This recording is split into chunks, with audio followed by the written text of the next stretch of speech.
A'udhu billahi minasyaitanir rajim. Bismillahirrahmanirrahim. Alhamdulillah rabbil alamin. Bismillahi wassalatu wassalamu Allah Rasulillahi. Assalamualaikum warahmatullahi wabarakatuh. Isang mapagpalang gabi po sa inyong lahat. Pasensya na po kayo sa ganitong oras ng alas 9:30 ng gabi. Ako po ay biglaang mag-live at istorbohin po ang inyong pagpapahinga. Ang totoo po niyan, umaapaw po ang kaligayahan sa puso ko sa oras na ito sapagkat sa amin pong mga Muslim, kapag ka ang pananampalataya mo ang binabatikos at ikaw ay minamaliit at ikaw ay inaalipusta nang dahil sa pananampalataya mo, ikaw po ay ginagantimpalaan ng Panginoong Allah. Ito pong nangyayari ngayon, nagulat po ako. Isa pong napakalaking para po sa akin, pagsubok po ito sa aking pananampalataya. At isang bagay po ito na kapag ito ay napaglabanan ko ng tama, ako po ay bibigyan ng gantimpala ng Allah. Alhamdulillah. Kasi po ngayon, pagdating ko po sa bahay, ang akin pong may bahay ay siya po ay may kalungkutan. Siya po ay nababahala sapagkat naglabas po ng isang news ang Rappler. Ito pong Rappler ay sa matagal na panahon naging kaibigan ko po itong mga ito Hindi ko po malaman kung bakit po sila gumawa ng ganito na article. Sabi po dito Senator Padilla's dirty finger. Allahu Akbar.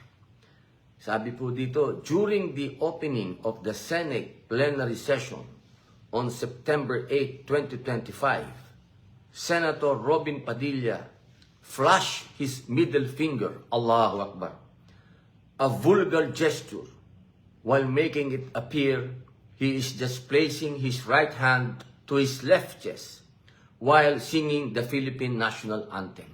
Allahu Akbar. It was during that plenary session where Senator Chis Escudero, whom Padilla and other Duterte allies supported, was ousted as Senate President. Allahu Akbar, Allahu Akbar, Allahu Akbar. A'udhu billahi minasyaitanir rajim. Ayan po ang nilabas ng Rappler na itunuring po nating kaibigan. Alam niyo po, kung ako po ay may pagkakamali, dapat lang kahit magkakaibigan kayo ay banatan ka, gawang ka ng issue. Pero ito pong ganap na ito, hindi po nangyari ito.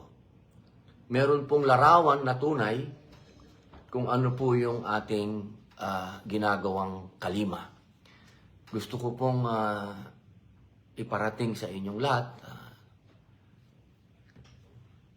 Ito po ay banal sa aming mga Muslim. Banal po ito. Sapagkat ito po ang ibig sabihin po nito. La ilaha illallah. Ibig sabihin, walang ibang Diyos na dapat sambahin maliban sa Allah. Ito po ang pundasyon ng aming pananampalataya.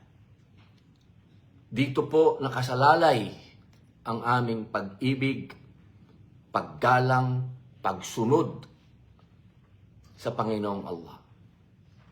Hindi po namin pwedeng gawing kabastusan po ito. Magpapakamatay na lang po ako kung gagawin ko yun.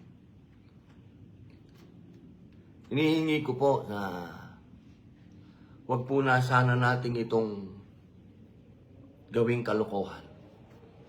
Dahil ito po ang pundasyon ng lahat ng pananampalataya ng Muslim. Ibig pong sabihin po nito, pag nilagay namin dito, Diyos ang una. Panginoong Allah ang una sa lahat. Kaya po, pag kumakanta po ng lupang hinirang, kaya po yan nakalagay dito. Tunay na mahal namin ang bansang Pilipinas. Tunay po yan. Pero una, ang Panginoong Allah. Iyan po ay mababasa din po natin yan sa konstitusyon natin. Una, ang Panginoong Diyos. Kaya sana, mga kaibigan ko sa Rappler, huwag naman ganyan. Huwag naman yung pananampalataya ko po ang inyong banatan. Hindi ko naman po kayo pinipigilan kung meron po akong ginawang pagkakamali. Banatan niyo ako kahit magkakaibigan tayo. Pero pagdating po sa pananampalataya namin, Allahu Akbar, nagpapakamatay po kami para sa pananampalataya namin. Handa po namin ibigay ang buhay namin sa Allah. Allahu Akbar. Allahu Akbar, Allahu Akbar, Allahu Akbar.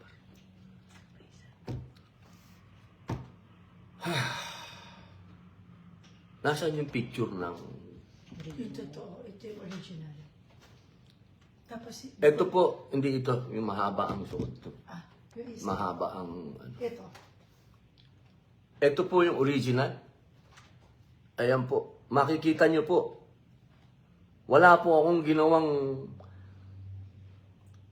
pambabastos sa religion namin.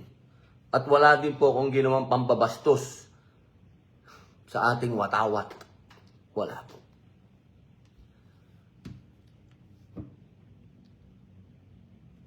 Kaya mga kababayan, nagpipigil po ako kasi ang sabi ng Allah, ang sabi ng Rasul, pag inaapi ka at ikaw ay magpakumbaba, magpigil, ng galit, mas lalaki ka, mas matapang ka. Hindi ko po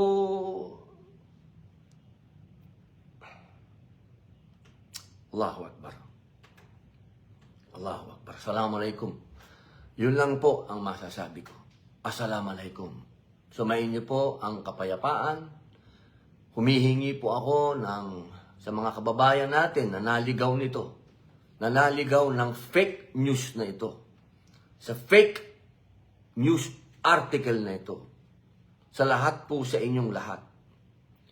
Hinihingi ko po sa inyo na wag po kayong maniwala na gagawin ko po ito.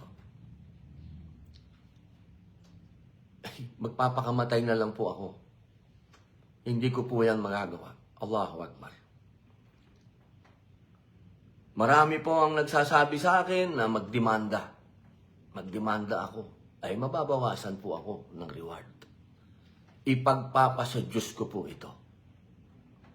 Dahil sa aming pananampalataya, ang ibibigay mo sa Allah, siya po ang magbigay sa akin ng gantimpala at bahala na po sa inyo ang Allah.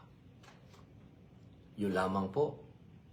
Assalamualaikum warahmatullahi wabarakatuh.